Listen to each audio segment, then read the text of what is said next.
Assalamualaikum warahmatullahi wabarakatuh. Saya Widya Amalia dari mahasiswa KKN BTV 3 Universitas Jember, kelompok 26. Hari ini saya akan melakukan kelas KKN yang keempat, yaitu dengan judul pelatihan inovasi packaging produk bersama sasaran saya, Ibu Siti Urifah. Selamat siang, Ibu. Baik, langsung saja saya mulai. Nah, ini sebelum kita membahas tentang packaging atau kemasan produk, jadi apa sih yang pertama kali Ibu lihat ketika Ibu membeli kayak barang-barang di Shopee gitu? Biasanya ya kemasannya, kalau kemasannya itu kelihatannya menarik, itu dengan tersendirinya kita kan senang untuk membukanya. Kayak apa sih gitu loh, kayaknya ingin niru kayak gitu. Jadi memang benar, pasti yang kita lihat itu adalah packaging atau kemasannya. Di beberapa kasus itu bahkan kayak banyak konsumen yang mementingkan packagingnya. Misalkan kalau nggak, biasanya kan kalau online kan ada ya Bu, packaging yang nggak nyaman. Maksudnya kayak misalkan beli barang ini, nah itu tuh cuman dibungkus sama plastik terus dikasih lakban gitu doang kan ya Bu ya. Nah itu kan kayak nggak aman gitu ya. Pasti nggak sedikit konsumen itu yang mengeluh tentang hal itu, seperti itu. Kemudian meskipun istilah don't judge a book by its cover juga berlaku untuk kemasan, di mana tidak semua kemasan yang menarik dapat menjamin kualitas produk di dalamnya. Nah, memang benar, meskipun kemasannya itu menarik, tapi nggak menutup kemungkinan barangnya itu juga nggak sesuai sama maunya kita gitu. Tapi juga tidak dapat dipungkiri bahwa kemasan itu memiliki peranan yang penting pada produk yang dijual. Nah, ini contohnya ya Bu ya. Kemasan produk itu kan selain dari kayak tas kresek, itu kan juga bisa dari kardus. Kemudian sebelum saya mencontohkan beberapa contoh packaging atau kemasan produk, jadi saya akan menjelaskan dahulu tentang deskripsi kemasan. Jadi kemasan itu sendiri adalah desain kreatif yang mengaitkan bentuk, struktur, material, warna, citra, tipografi, dan elemen-elemen desain dengan informasi produk agar produk dapat dipasarkan. Kemasan itu digunakan untuk membungkus, melindungi, mengirim, mengeluarkan, menyimpan, mengidentifikasi, dan membedakan sebuah produk di pasar. Kemudian kemasan pada dasarnya berfungsi untuk menjaga produk. Namun saat ini fungsinya tidak hanya untuk melindungi produk saja, namun juga berfungsi sebagai alat pemasaran. Oleh karena itu, tidak heran jika saat ini pemilik bisnis itu berlomba-lomba menciptakan kemasan yang unik, estetik, dan menarik sebagai daya tarik agar banyak pembeli yang membeli produk tersebut. Apalagi zaman sekarang ya Bu ya, yang sering saya tahu itu apalagi produk jilbab, kayak mereka itu banyak banget inovasi tentang kemasannya. Bisa pakai kotak box, ada yang pakai plastik, tapi plastik yang apa sih, nggak bisa disobek-sobek gitu loh. Iya, buram itu. Terus selanjutnya ini adalah tips meningkatkan penjualan melalui packaging produk. Yang pertama, melakukan storytelling.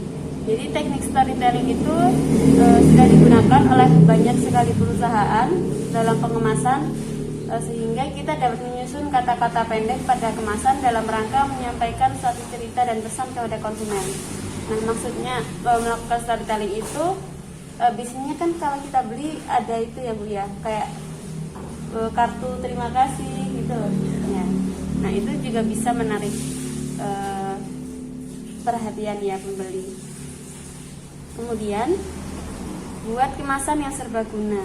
Jadi cobalah untuk membuat kemasan yang tidak sekali pakai dan langsung dibuang. Jadi kayak bisa dipakai lagi, kayak misalkan box itu kan bisa dipakai lagi ya. Kemudian berikan nilai lebih kepada kemasan. Buat kemasan dari bahan yang tahan lama agar konsumen dapat menggunakan kemasan tersebut untuk keperluan lainnya nanti. Kemasan juga tidak harus ergonomis, artinya sesuai dengan produk di dalamnya dan mudah dibawa oleh konsumen.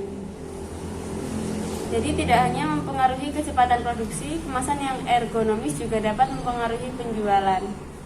Nah, kemudian ada buat desain yang menarik. Nah, ini yang penting Bu ya. Jadi desain merupakan elemen penting dalam membuat kemasan dengan memperhatikan dua hal, yaitu komunikasi dan visual.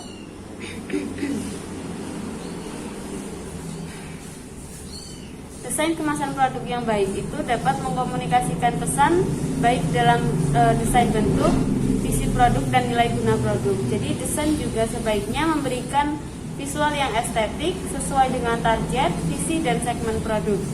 Jadi selain itu, kemasan produk juga dapat mempresentasikan identitas perusahaan. Nah, menurut saya yang menarik itu tadi, misalkan di packaging, ini kan juga buat pengenalan perusahaan juga ya Bu ya. Jadi di packaging produknya itu sebaiknya kayak diberi stiker tentang logo perusahaan, atau bisa juga stempel, pakai stempel kan sekarang ada ya Bu buat logo. Terus bisa juga kalau pakai kantong kresek itu bisa kita pakai sablon seperti itu. Kemudian tips selanjutnya yaitu sesuaikan dengan kelas produk. Kemudian tips selanjutnya adalah sesuaikan dengan kelas produk. Jadi kemasan harus sesuai dengan kelas produk. Misalnya untuk produk premium gunakan desain dan bahan yang kemasan yang lebih mewah dan sedikit lebih mahal. Barang mahal tentu saja harus dikemas dengan kemasan yang mewah. Nah, jadi kita membuat kemasan itu juga memperhatikan harga dari kemasan itu. Misalkan kalau cuma buat pembeli yang di toko itu kita mungkin cukup pakai kresek gitu ya Bu ya, yang ada stempel tokonya seperti itu. Nah, kalau online ini menurut saya agar menarik minat pembeli untuk kembali beli lagi ke kita, sebaiknya kita tuh pakai seperti ini, kardus seperti ini. Jadi kayak menarik gitu ya Bu ya. Biasanya kalau kita dapat paket kardus seperti ini itu kan isinya ada thank you card seperti itu ya. Terus kayak dibuatnya digulung, biasanya kan gitu-gitu, biar lebih estetik gitu. Jadi seperti ini ada dua macam packaging yang menurut saya sangat worth untuk dipakai di produk hijab. Yang pertama adalah kantong kresek ini ya Bu ya. Dikasih kantong kresek. Ya. Nah, kalau kantong kresek yang biasanya tuh yang beli di pasar-pasar itu kan kayak kurang menarik gitu ya Bu ya. Nah, sebaiknya menurut saya kita beli yang kantong kresek seperti ini, warna aku. Dan ini kayak lebih kelihatan mahal gitu ya daripada kresek yang biasa. Nah, kemudian kalau untuk pembelian online itu kita bisa pakai kardus seperti ini. Harganya juga sangat-sangat murah kalau kita beli seperti ini yang banyak seperti itu. Nah, kemudian nanti dari logo stiker yang kita buat kemarin itu bisa juga Bu kita tempelkan logonya di sini. Ya. Kemudian selanjutnya tips yang terakhir adalah promosi ramah lingkungan. Jadi banyak perusahaan yang mulai menggunakan bahan kemasan yang ramah lingkungan untuk produk mereka. Misalnya dengan menggunakan bahan-bahan daur ulang atau menggunakan kemasan yang dapat digunakan berkali-kali. Saat ini banyak konsumen yang mempertimbangkan keramahan produk terhadap lingkungan sebelum memutuskan untuk membeli produk tersebut. Perusahaan juga dapat memanfaatkan tren ini untuk diterapkan pada kemasan produk mereka. Selain meningkatkan image, membentuk branding, meningkatkan penjualan juga tidak berdampak buruk bagi lingkungan. Nah, saat ini tuh ada Bu kantong seperti ini, kantong plastik ini, tapi dia itu terbuat dari kayak kertas gitu. Tapi karton tapi tipis gitu loh Bu. Tapi kalau kena air bisa juga, maksudnya nggak tembus. Iya, nggak tembus. Nah, jadi itu kan lebih ramah lingkungan. Nah, kalau sekarang itu ya Allah. Nah, kalau di zaman sekarang itu banyak toko-toko online itu yang pakai seperti itu. Jadi mereka itu lebih ke eco friendly. Jadi kayak orang-orang itu kayak tertarik juga gitu. Ih, keren nih toko ini. Ya kayak tas kresek ini. Iya, kresek tapi dia itu kayak kertas gitu loh. Ya kertas tapi tidak tembus air. Iya, ada yang bisa tembus air, ada yang nggak tembus air. Tapi ini kan biasanya tasnya kan nggak dibungkus ya, dimasukkan ke, maksudnya tuh ada kalau mau pengiriman ada bungkus plastiknya lagi. Oh iya. Bukan apa? Tapi Gunakan ada plastik juga ini. ada juga yang langsung pakai kertas itu tadi buat bungkusnya. Gitu. Jadi enak ya Bu ya. Terus ada juga kalau buat pengiriman itu ada plastik yang bisa langsung direkatkan gini. Jadi kita nggak perlu susah-susah kayak kasih Plastik klip itu. lakban gitu. Iya, kayak gitu biasanya ada. Kalau untuk plastik klipnya itu kan untuk pengiriman kan kasih luarnya plastik klip. Bukan. Apa ya Bu namanya? Ada perekatnya gitu. Iya, yang warnanya putih bening itu tuh. Bukan. Oh, bukan. Ada yang tebal warnanya kayak abu gitu loh Bu. Jadi itu kalau disobek itu susah gitu kalau disobek pakai tangan gitu. Itu buat luarnya untuk pengiriman barang. Iya. Itu. Terus kemudian ada juga packaging produk yang benar. Jadi packaging produk yang benar itu seperti apa sih? Jadi dia itu memiliki nilai efektivitas. Jadi bahan kemasan produk yang digunakan itu harus sesuai dengan kebutuhan dan sifat dari produk yang akan dikemas agar efektif dan efisien. Misalnya produk yang sifatnya cair itu lebih baik tidak dikemas dalam plastik karena dikhawatirkan akan mudah bocor. Kemudian menjamin keamanan produk. Jadi kemasan itu harus dapat memastikan bahwa produk yang berada di dalamnya itu tetap aman, tidak mengandung bahan berbahaya, terjaga kebersihannya, serta tidak mempengaruhi kualitas dari produk itu sendiri. Kemudian memudahkan pengiriman. Jadi UMKM atau perusahaan harus dapat mempertimbangkan ukuran dan ketahanan kemasan yang diperlukan agar dalam proses pengangkatan dan pendistribusian produk tidak akan mudah rusak atau hilang. Kemudian yang berikutnya adalah mudah dikenali. Jadi alangkah baiknya apabila kemasan produk itu mudah dikenali oleh calon pembeli. Jadi kayak toko kita tuh mempunyai identitas sendiri. Misalkan seperti tadi Rahma Hijab, kemasannya pakai box kayak gini atau Rahma Hijab kayak gini gitu. Jadi oleh karena itu desain kemasan produk itu harus dibuat semenarik mungkin dan berbeda dengan produk jilbab yang lainnya. Kalau ibu dari toko jilbab, dari usaha toko lain. Jadi secara tidak langsung hal ini juga dapat mendukung tingkat pemasaran dan penjualan suatu produk. Kemudian menyertakan informasi bahan dan izin terkait.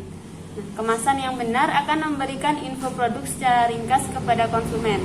Hal ini tidak hanya dapat meningkatkan kepercayaan konsumen akan produk tersebut, tetapi juga menjamin keamanan komponen produk yang digunakan. Nah, jadi kita juga bisa menambahkan seperti kartu teks tadi, tapi itu kayak misalkan kartu gini ya Bu ya. Terus ada tulisannya, ini jilbab apa, bahannya apa, kayak gitu. Oh, ditulis di kardusnya gitu. Iya, kalau misalkan pengen bagus itu ada kayak kita bikin kartu gitu. Oh, ada kartunya Ya, lagi. ya bikin kayak gitu, itu kan lebih menarik juga. Kemudian ada desain ergonomis. Jadi kita itu harus mengusahakan membuat kemasan produk yang tidak mengganggu konsumen saat digunakan. Jadi itu mudah dibawa kemana-mana, mudah dibuka dan mudah diambilnya. Kalau untuk jilbab aplikasi kayak gini. Oh enggak. Tapi kalau misalkan pengen aman ya nggak apa-apa. Maksudnya takut apa basah kan gimana? Kan ada plastiknya luar. Oh iya. Meskipun nggak pakai kayak gitu nggak apa sih. Biar nggak kayak banyak banget barangnya. Kemudian memiliki nilai estetika. Jadi perusahaan itu dianjurkan memilih gambar yang menarik dengan warna-warna yang cerah untuk desain kemasan produk yang dapat menarik perhatian konsumen. Jadi kita bisa gunakan warna, huruf, logo, serta gambar yang sesuai dengan produk agar mencerminkan produk secara keseluruhan.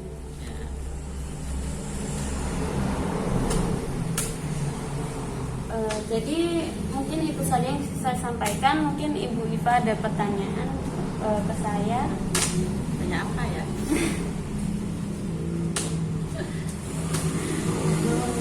Cukup enggak? Oh, sudah.